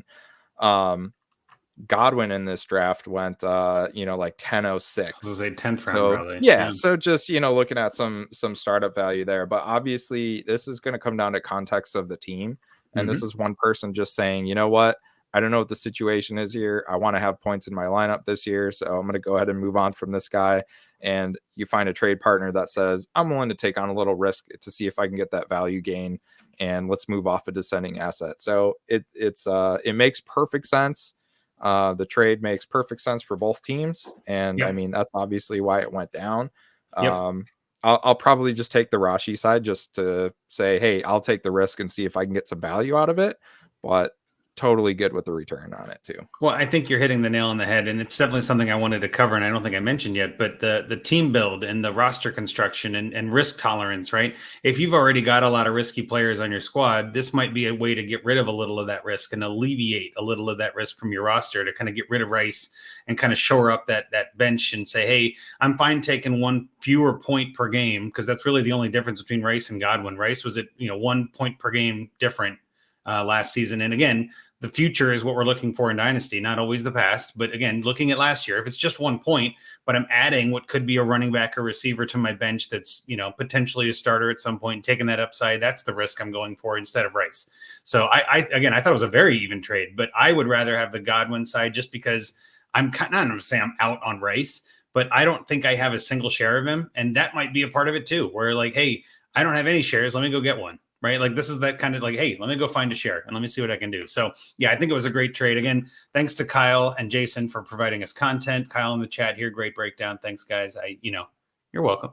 But again, that could be one again that we look in 6 months and go, holy crap, what a steal for Rashi Rice. Right. Or oh my God, Rashi Rice is in jail. What good thing he got out, right? We have no idea. Right. We have no idea, that's one of the best parts about this whole game. But with that, we're going to get into our final segment of the evening. Finally, we're there. We've made it. And I would be remiss if I didn't play my favorite drop of all time. Find me a trade. Thank you, Brian. Let's do it. Let's find us a trade. So this time we've got a trade from someone in one of our listeners, I guess here, the at the Sheaf 99 is in a sleeper league that is called the CCSL 2L6. I'm guessing there's some logic to that. I just don't know what the logic is. We don't know what it is. Yeah, and I love when that happens. But he is Sheepdog 80 on Sleeper, which, again, terrifically clever name. It's a 12-team Superflex, half PPR, an additional half-point tight end premium, starting 10. You've got quarterback, running back, receiver, tight end, flex, and Superflex. So it's kind of a 3 starting receivers. Makes it a little bit trickier for me, and that's something we'll get into. But I'm not going to pull up the thing because my computer's acting real funky already, and I don't need to kill it. But I will. Okay, if you want to run through it, that would be great. I just know that I don't want to break the stream. Let's put it that way. Yeah. Okay. If you want me to read while you pull it up, we can do that too.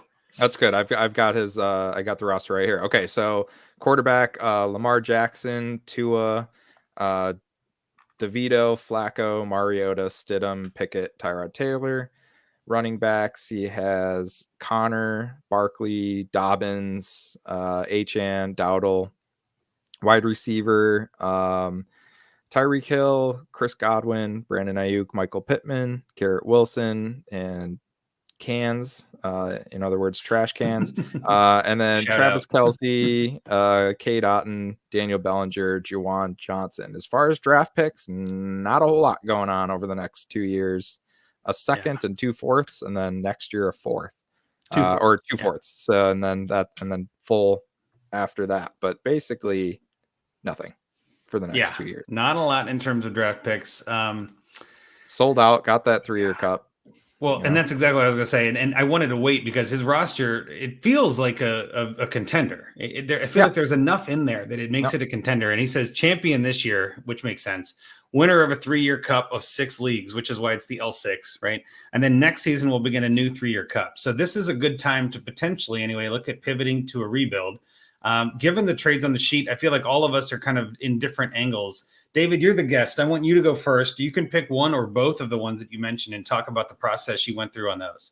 Sure. Before I do, what is the 3-year cup? What does that mean? So it's like over the 3 years, like they'll do 3-year batches. So sometimes like whoever has the most points after 3 years, whoever has the best record after 3 years will win that cup and win an extra pot. That's usually how I'm taking it. Well, I was going to say there's a few different ways. So that's we don't have the context on if it's a, 6 leagues play and then, it's a bracket, whatever, I don't know. I assume it's most points over 3 years, or it's usually most points or best record. You finish at a certain spot and you get X amount of points, you win, you get, whatever. But there's still a reward for taking first this upcoming year, right? Yes. But yes, you're still going to try to win the league. Yes. But there's like a what's it called? A progressive pot kind of a thing, right? So like every year more money gets in the end of the 3 pays. How it quite worked in this. That's what we don't either. We're just assuming. You got what we got. Yeah. Gotcha. No, I am very much in that you are a contender. That wide receiver core is outrageous. That's nice. Incredibly good. You still got Kelsey. I would just milk it, have another year or two. So at this point, I've seen his trade value fall enough in leagues where you're just not seeing the return of what he's actually worth. And points from Kelsey, like he does from the tight end position, is just it's like a cheat code for a lot of teams. So I really like that. So assuming you're not completely rebuilding, I want to keep pushing into the all-in mode. So I'm trying to offer the last second that you do have and just keep pushing for winners. So I wanted to target a running back with that second. A lot of people devalue them this time of year, and rookie picks are all the craze, right? So you should be able to get good value from them. You can probably get something better than what I listed here, but what I offered was offering a second to APOT 714 for Devin Singletary. And this is pending the draft here. So I'm not doing these trades this week at all, because if Jonathan Brooks ends up going to the Giants, I'm completely out on that trade. Not doing that. Yeah. Right. Yep. But I think Singletary's good. He's perennially underrated. I've had him help out a lot of teams of mine, including a $2,000 team that won last year. So he's been very, very vital to a lot of my teams, and people don't hardly even recognize him. Like you say his name, and it does nothing to them. It doesn't even move them. So I think a second would be pretty appealing. And I saw their picks. They're pick hoarders, so they want picks, and I think they'll easily move off of a running back like that. So that's the kind of guy I'd target off of. And then my other backup offer is if Jonathan Brooks does go to the Giants, I'd be looking at K-Land for Chase Brown or Kendre Miller type, because your running back room is good up top, but it's pretty thin after that, and running backs get hurt a lot. So if you're going to be a contender, you need to be able to withstand those lows of the injuries, is what my thought process was there, and to get the most points possible into your lineup. I like that. Yeah. And I think what you said too is something of value, and it's something I know I harp on all the time, is why make this trade today? Well, you don't, right? These are probably two trades that you wait and see how the draft settles and then go to send the offer based on that. And honestly, like, pick anybody in that RB 30 to 50 range that you think has upside, right?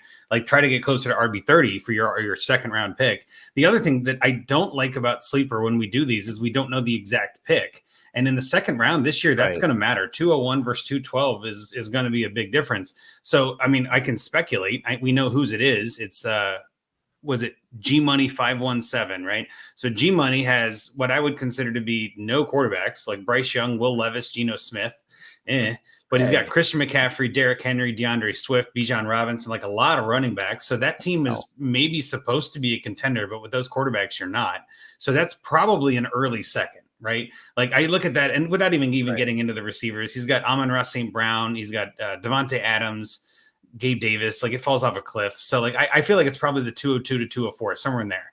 So I had assumed, for what it's worth, that it's a 206, 207, which is entirely fair. And I usually do that with these two. And I'm just kind of adding a little more nuance since we don't have it, to be like, well, I'm assuming, right? I'm saying, well, if it's a 202 or 203, I'd wait till I'm on the clock and see who's there. And then depending on who's available, I'm probably sending this offer or mentioning it in the chat, like, hey, looking for a running back here. I'll make the pick in 5 minutes if nobody gets back to me or whatever, right? And that's kind of where you can maybe play it when you're on the clock and get some value. But I like where your head's at. I like the process you're going through there. Scott, did you have any feedback on this one? And then if you want to get into yours, go for it. Yeah, I mean, I like the idea on contenders of buying specifically running backs this time of year, as people tend to devalue them, and also waiting till you're on the clock too. So not just post draft, but Yeah, like just absolutely. being on your actual rookie draft when you're on the clock, you should be able to pull. Maybe you can get Singletary and a third, or Singletary and a future third, or something People like, are dying to move up to get their guy. Yeah, exactly. And so you could, any one of those, I don't know, Chase Brown maybe too much, but Kendre or Singletary for sure. You should be able to get plus something, and that's if you're trying to continue winning. I don't know you're going to win the 3-year cup with this team, I hadn't imagined with that. No, right. but you're gonna you could win another year if you want to just do that and keep cashing. And honestly, just thinking 1 year at a time isn't the worst thing either, right? To win 3 years, you almost always have to win this year, right? Yeah, exactly. True. Yep, I get that logic. So what was your trade then, Scott? What did you come up with to help our guy out here? So obviously he has a great team, and he's going to pretty much compete unless something catastrophic happens. So I don't think he needs our help with figuring that much out, being the 3-year cup winner. So I wanted to kind of look at it from a different lens and be able to create some options and, roster liquidity to maneuver around as things change. What if Kelsey falls off and you need a tight end? Pittman's kind of a name right now. Everybody's really in on Pittman. I really don't want to trade him away. But just looking at your group of receivers there, you can afford to. So my thought process was let's liquidate one of those guys and move it into some other assets that we can use in the future to put into whatever you need. Maybe it's a running back, maybe it's a tight end. You're also down to 2 starters at this point. There's enough high-end backups you could probably make a third quarterback out of those guys, but I'm not really a fan of Tua, considering he just led the league in passing and was barely a QB1. But you do have the stack there with Tyreek, so you might as well roll with it. So my trade ended up being send Pittman to K-Land 1-1 for a 25 first, one of his many 24 thirds, and then take your pick of either Izzy Abanikanda or Greg Dulcich. Either of those guys are just complete throw-ins that, first you're just really getting the picks, okay? Because you don't have a lot, but we're going to create the value, the stable value, and the roster fluidity for future assets. The last guy is just a throw-in because Abanikanda could end up being Breece Hall's backup this year. He's the guy, he's the incumbent, he's there. Maybe they draft someone, maybe they bring someone in. They probably do, but who knows? Maybe you can flip him at a later time. Maybe you just hang on to him as a handcuff of, someone else's handcuff. And then Dulcich is a player that I really like, showed some promise his rookie year. He could end up getting cut by the Broncos, actually, because best ability is availability, and he can't stay on the field. So he may end up just getting cut, and then you can go ahead and cut him too, and create that roster spot. But I figured, why not just fill up that spot right now, especially when you have guys like Corey Davis on your roster. There's just no need for that. The guy, he's retired. Okay. If he comes back, who cares? Where is he going to sign that would make him fantasy relevant, especially with your team? You will never play him. And there's just no value for a guy like that. So, let's put those positions to better use. And so that's the direction I took it. No, I like that. And David, what were your thoughts on this trade? Hearing it and processing it through the way Scott explained, what are your thoughts? Yeah, I like the concept of fluidity there for building for future, to be able to go whatever direction you need to. Makes a lot of sense. And aiming for the 25 first instead of the 24 still aligns in the plans for K-Land, I think, because I imagine he's going to hold on to those 24 first like no tomorrow. So it makes a lot of sense. Pittman particularly probably makes more sense too, because their pass volume could fall a lot with Richardson at the helm. So we don't know how that's going to look. And they went, fairly pass heavy with Taylor missing a good chunk of the season, and then putting Minshew, a pocket quarterback in there. So their pass rate was definitely elevated. So that's probably skewing up the value of Pittman to be able to pull this off as well.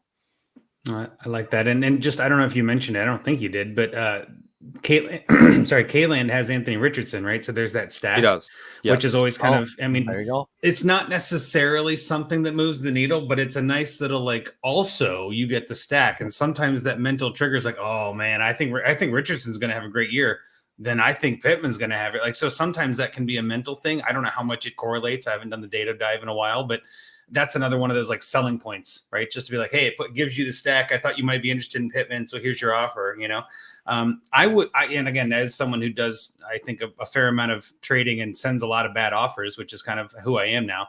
I would probably send it for even more than that, to be honest. I think you might be able to kind of pull that off with the way he's got those 3 firsts this year.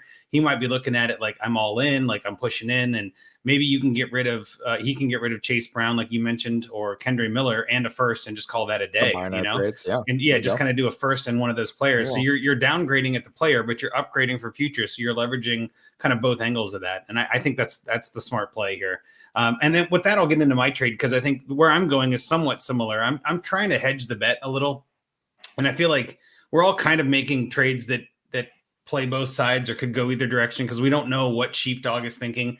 But the piece that kind of comes to mind is like next season begins a new cup. So I'm like, in my head, I'm like, well, this might be a perfect time to try to pivot harder than usual and kind of say, all right, well, I was a contender. I won. I did well. I got my money. Let me get a little bit risky and play for another 3 years instead of playing for this year. Not to say that that's the right answer. It's just, this is another angle, another discussion point. If Sheepdog agrees, then he might be interested in this. And it would be to send Kelsey before his value goes any lower. Because honestly, he's fallen about as fast as, you know, a bunch of other running backs have fallen. It's kind of interesting to see the quick decline in fantasy value.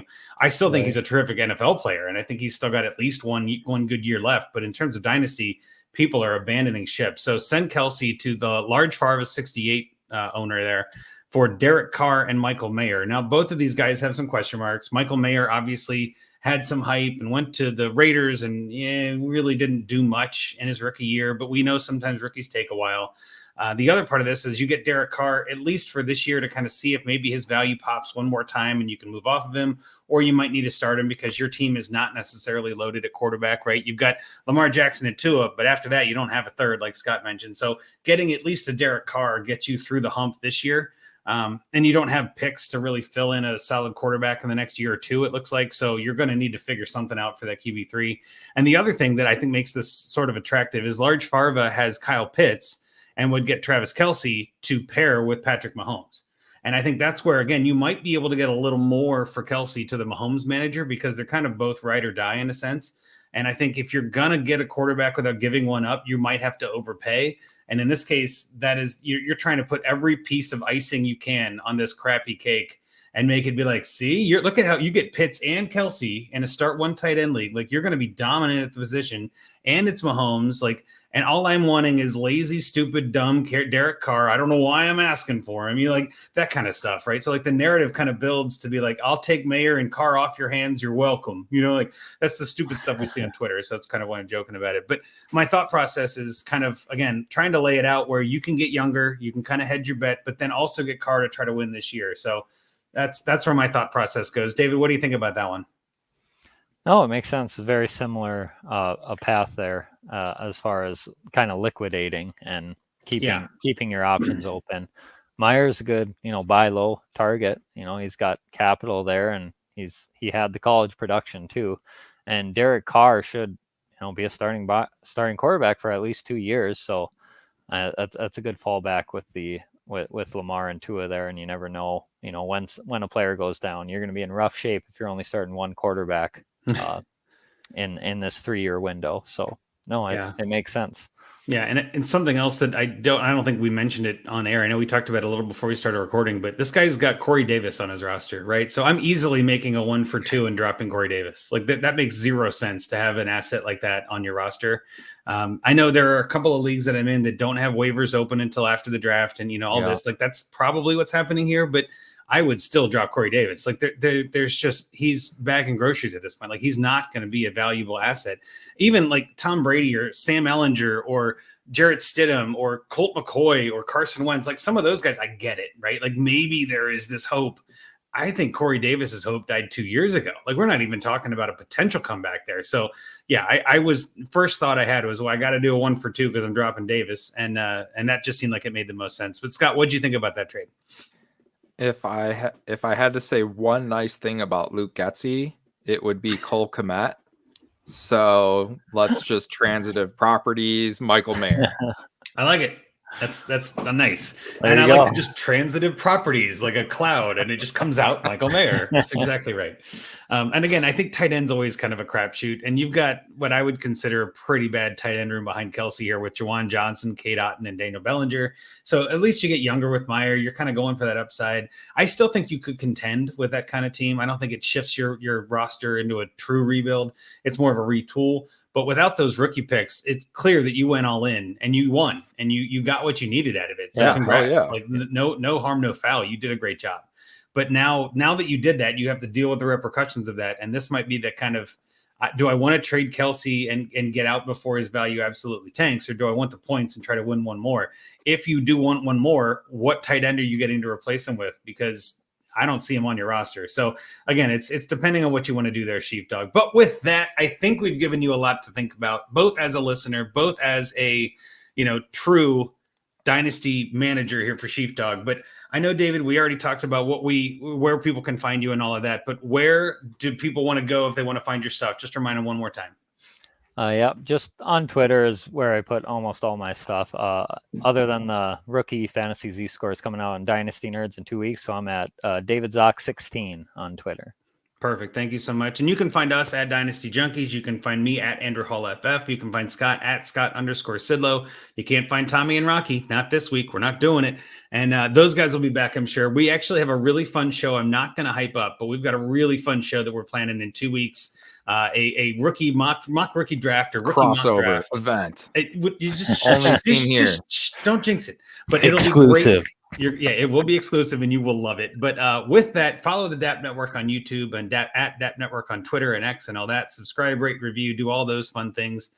Go buy some merch from Casey Kasem at Sunday Dreamers. Get ready for Scott Fishbowl. That's going to be awesome. But most of all, have a terrific rookie draft and NFL draft experience. And with that, Scott, I'll let you kick us out of here tonight. Thanks to the homies in the chat. Thanks to no disrespect to anyone else, but thanks to my personal favorite guest, Mr. David Zock. For David and Andrew, I'm Scott Sidlow. Junkies out.